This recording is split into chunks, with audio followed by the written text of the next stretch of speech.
So I'm going to assume most of you know what brownfields are, but just in case, I want us to all start at the same place. So it's property that the expansion, redevelopment, or reuse of which may be complicated because of the presence or potential presence of hazardous substance, pollutant, or contaminant. EPA currently estimates there's over 450,000 brownfield sites in the US, and especially recently, there's been a really big push on cleaning up and reinvesting in these properties for lots of really good reasons. It increases the local tax base, it facilitates job growth, utilizes existing infrastructure instead of going to green spaces and starting from scratch, reusing property that's already been built out.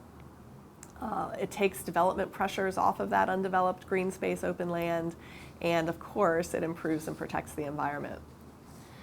So environmental due diligence is really essential for any type of transaction, in my opinion, of course, but definitely when you're purchasing potentially contaminated property or brownfields. And that's because of CERCLA, also known as Superfund, and most state laws that are similar in nature.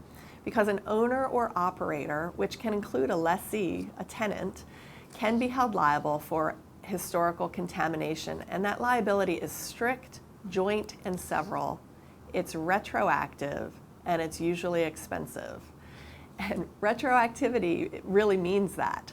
One of those Superfund cases that I worked on back in the late 90s literally related to a creosote facility that operated in the late 1800s, and liability was still attaching. So that retroactivity is no joke.